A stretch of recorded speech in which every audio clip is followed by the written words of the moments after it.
Are you thinking about moving to Dorchester, Mass? I literally get inquiries about Dorchester, Massachusetts all the time. Not just from locals, but I get them from people out of town and from different people on YouTube. So I'm making this video to tell you everything you would need to know before you make the move to Dorchester. I'll be talking about everything from the neighborhoods, the schools, things to do, and always a little bit of real estate and everything else in between. Hope you enjoy. Hey, I'm Katie Norton, and I'm a realtor in Massachusetts, and this channel is all about everything you need to know if you're thinking about moving to the greater Boston area. Subscribe if you haven't. If you're thinking about making a move to the Boston area, just give me a call. I love talking about all things Boston. So without further ado, let's jump into everything Dorchester, Massachusetts. So to give you an overview, Dorchester is Boston's largest neighborhood at 6 square miles. And within those 6 square miles, it is one of the most diverse places in the whole city of Boston to live. So the cool thing about Dorchester is whatever you're looking for, you can basically find it in any one of the neighborhoods. So the way I'll break down Dorchester for you is North Dorchester versus South Dorchester.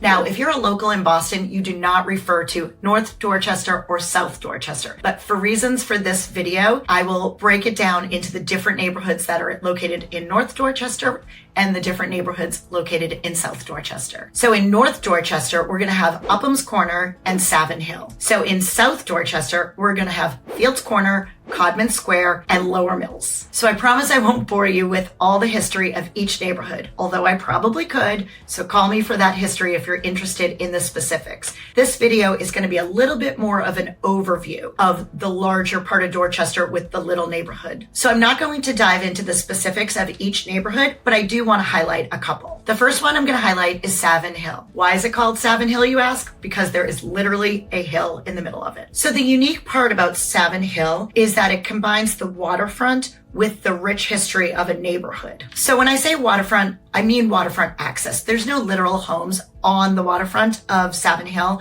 Basically, Morrissey Boulevard runs along the water where the Neponset River goes out to the ocean. And the Savin Hill neighborhood is just in that area. It's located close to UMass Boston and Boston College High School, and those two properties are largely on the water. But if you live in Savin Hill, you can very easily access the beaches. There's Malibu Beach and Savin Hill Beach. And we are in Savin Hill, if you've seen any of my other videos, you are just on the cusp of South Boston.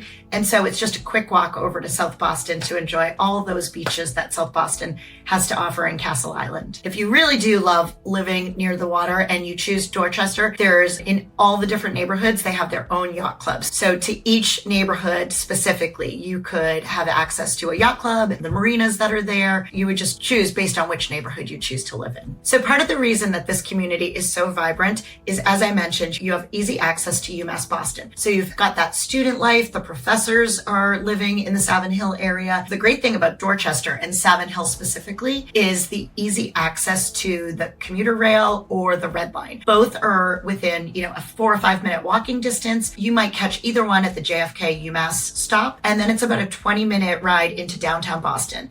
And then from there, you can get onto any of the other lines, the Green Line, the Orange Line, the Blue Line, to get to any other part of the city. So it really, really cuts that commute down to very, very little for the young professionals. So that's why it's become a really interesting place for younger people to live. In addition to all the young professionals, the students, the professors, you do have a diverse family life because there are a lot of people that grew up here in Dorchester and have always loved living in Dorchester, and they want to raise their families here. So Savin Hill's been a great choice for them as well. Shifting gears, I want to talk a little bit about the Lower Mills area and the Codman Square area, which is considered South Dorchester. Now, the reason that I know this area so well is because it is right next to Milton. And if you've seen any of my other videos, I do live in Milton. So my husband and I tend to go over to the Lower Mills area and the Codman Square area if we're just doing like a Friday night easy dinner, because the restaurant scene in the Lower Mills area has really popped over the past 10 years. So you combine that urban development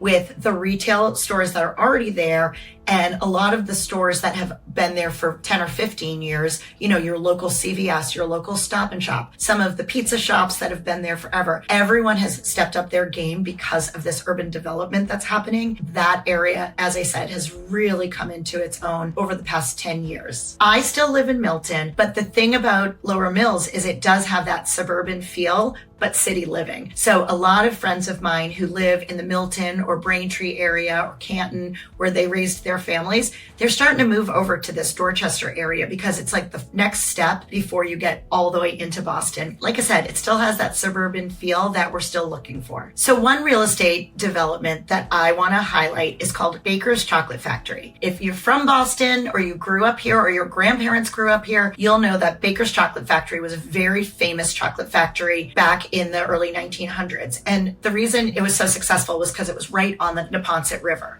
And so basically they took that big old factory and turned it into big, large, beautiful condos. And as I said, a lot of families who are downsizing are starting to go over to that Baker's Chocolate Factory and live there. So again, you've got that gorgeous river that you live on, plus access to all these great restaurants and retail shops and everything. Places you can, just walk to. Great walking paths. And you're so close to the trolley, which we haven't even touched on. The trolley will take you right into Ashmont, which is another way to get into downtown Boston. So that's the easiest way from the Lower Mills or Codman Square area to get into Boston, is to get to the Ashmont station and then head into Boston. Again, a 20-minute ride to downtown Boston. And before I move on from Lower Mills, if you know me, you know I love restaurants. And so I just have to shout out a few of my favorite in the Lower Mills area. One is the Yellow Door Taqueria. You cannot get a better, authentic Mexican experience than this. My husband and I just recently went there, and he said it was definitely the closest restaurant he's been to that resembles like a New York City style restaurant in ages.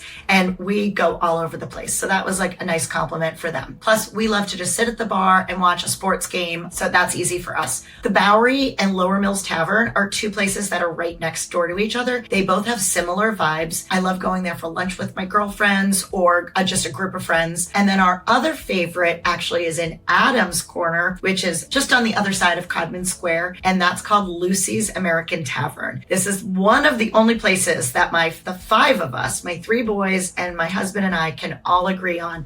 We love going there for brunch. We love going there for dinner. And again, we love to go and watch just like the sports. Any of those restaurants are going to be great picks if you come to visit Boston and you're looking in the Dorchester area. So now let's talk about schools if you're living in Dorchester, Massachusetts. So if you move to Dorchester, you are part of the Boston public school system. So you would be assigned as an elementary student, a Boston public school.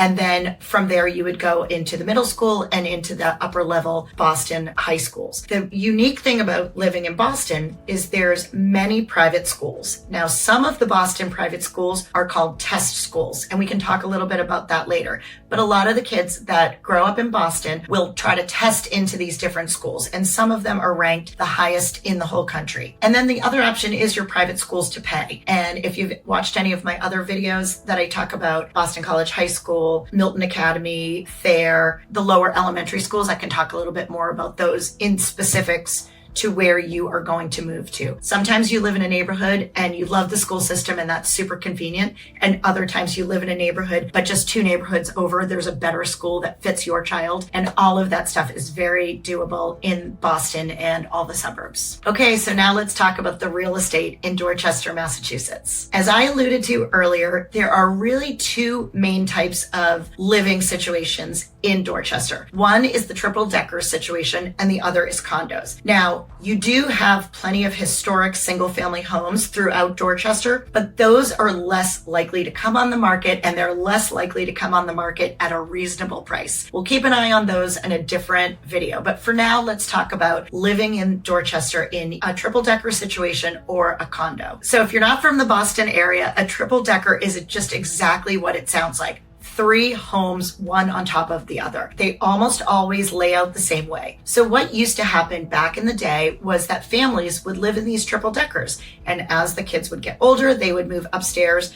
And it just was a multi-generational situation. Grandparents would leave, family members would move in, and then they would have kids, and then so on and so forth. But over the past 25 years, a lot of, as I called it, urban development has been happening in Dorchester. And what happens is somebody buys a triple decker from a family, and then they rezone it and make it 3 beautiful brand new condos. And then they sell each of those individually. A lot of Dorchester in the different neighborhoods, that is the way that you are buying your home. Within each triple decker, you would have an HOA. An HOA is a fee that you pay monthly, and the 3 condos would manage those fees to maintain the outside of the house and the different living situation. So if you're thinking about moving to Dorchester in one of these great neighborhoods or any of the surrounding areas in Boston, please give me a call. Like I said earlier, I love to chat about anything Boston, and I'm happy just to answer any of your questions. Subscribe if you haven't, and I hope to see you in the next video.